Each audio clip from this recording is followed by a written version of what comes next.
Sir कुठे चाललात तुम्ही? अहो इथे सगळं काय झालं सांगा तरी मला. लक्ष्मी आली, लक्ष्मी आली, लक्ष्मी आली. झालं काय झालं? विनोद सांगितलं नाही ते आमच्या गावाकडे ना कोणाच्या तरी अंगात आल्यावर लोक असे बोंबलत फिरतात, लक्ष्मी आली तसं करताय तुम्ही. पाचकळपणा करू नकोस सुरेखा. लक्ष्मी म्हणजे माझी बायको आली, इथे येतेय. हा काय? मला भेटायचंच होतं त्यांना. बरं झालं ना. तुला कशाला भेटायचं होतं? काय गप्पा मारायच्या त्यांच्या बरोबर. गप्पा काय मारायचे? आता तुम्हाला काय करायचंय? बायकांचं आहे ते. एक मिनिट. ती इथे आल्यानंतर तिच्याशी काहीही बोलायचं नाहीयेस तू. भलतं सलतं काहीतरी बोलशील आणि होत्याचं नव्हतं होईल सुरेखा. हा कळलं? हो काय? भीतीच वाटते मला तुझी कधी कधी. खासकान काहीतरी बोलशील कुठेतरी.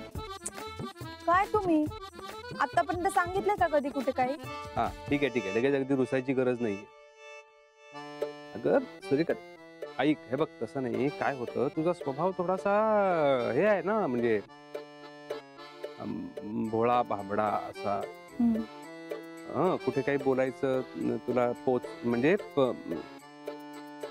भोळी आहेस तू, त्याच्यामुळे भस्कन काहीतरी कुठेतरी बोलशील. मनात नसतं ना, छके पंजे नाहीत तुझ्याकडे, म्हणून म्हटलं. हा आणि इथे आल्यानंतर काही बोलायचं नाही, कमीत कमी नाही, काहीच बोलायचं नाही तिच्याशी. हा